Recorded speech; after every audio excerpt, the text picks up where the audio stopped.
Let's do a little word association. I'm gonna name off a game system, and I want to know the first thing you think of. Ready? Sega CD. Let it sink in for a minute. What are you thinking about? A large amount of people instantly start thinking about the very over-the-top full-motion video games. Night Trap, Sewer Shark, Prize Fighter, Marky Mark and the Funky Bunch make your own music video? Yeah, Marky Mark let Sega publish this crap. Different time.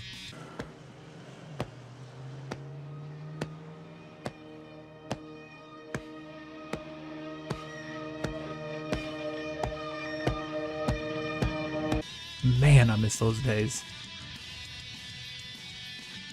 Don't get me wrong, I'm a big fan of the old FMV style Sega CD games, but there was a different FMV that caught my attention back in the early days of the Sega CD.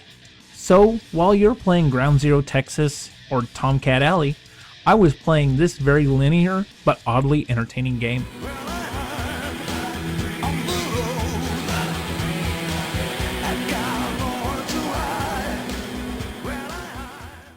Road Avenger was a system seller for me. I had seen an advertisement in a GamePro for it, and I knew I had to have it. I looked at this full-page advertisement like a lot of other toys or games. I dwelled on it. The ad was a cover of the game. A badass punk smashing his fist through a windshield, screaming, probably from the broken hand, completely in your face. That was the attention grabber. What prompted this total mayhem in the game? I didn't know. But if it was you behind the wheel, I was down. Shows like Knight Rider had solidified my love for people and situations with cars and whatnot at an early age. The screenshots of the game showed off what looked like an anime. This was a little after I discovered anime and was hungry for any of it I could get my hands on. So what was Road Avenger? To explain it best, let's use another game as an example. This was in the heyday of the Laserdisc games, and in that land, Don Bluth and Dragon's Lair were king. You controlled Dirk the Daring on his quest to save Princess Daphne. The game, fully animated. Of course, you couldn't control everything happening on the screen directly, so you were given prompts. Something would flash on the screen and you'd have to react accordingly. If not, well, poor Dirk. Imagine that, but way easier. Road Avenger thankfully was way more forgiving. The action plays out right in front of your eyes like a big budget action movie that you're in control of. The game truly is one massive chase scene.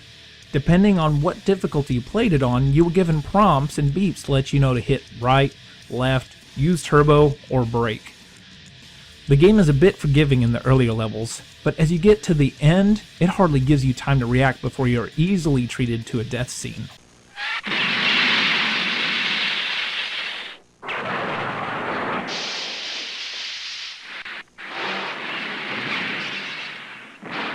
The hardest difficulty setting took away all the prompts, leaving you to either memorize what they were from an easier difficulty, or take a guess depending on what was going on the screen.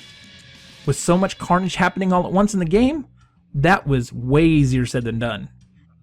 You play as the unnamed protagonist, who is out for your everyday run-of-the-mill revenge. Why?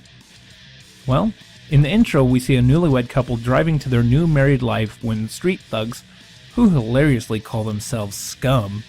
Yeah, Scum. The secret criminal underground movement. Run you off the road and your wife freaking dies! What's left to do after you've watched too much Mad Max?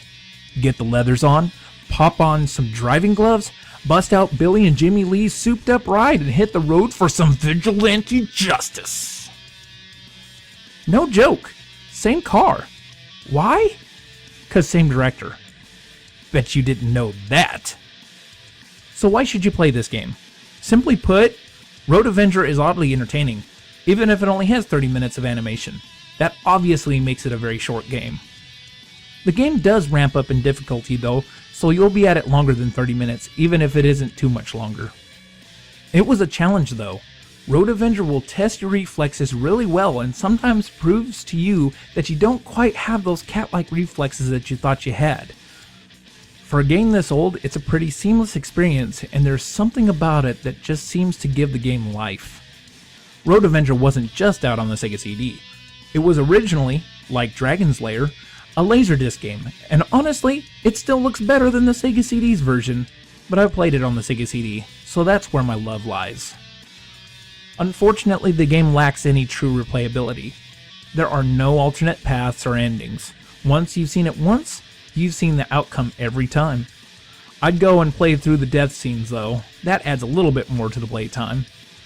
You could literally record this on a perfect playthrough and have a neat little anime version of Mad Max recorded to watch at your leisure. But what's the fun in that? The Sega CD had a whole library of really bad FMV games, but Road Avenger didn't fall into that category. It was like watching your favorite anime over and over again. I go back to it on occasion and to this day still enjoy it, and still get challenged by it, even if I do know what's going to happen at every turn. Like it or hate it, you have to play Road Avenger.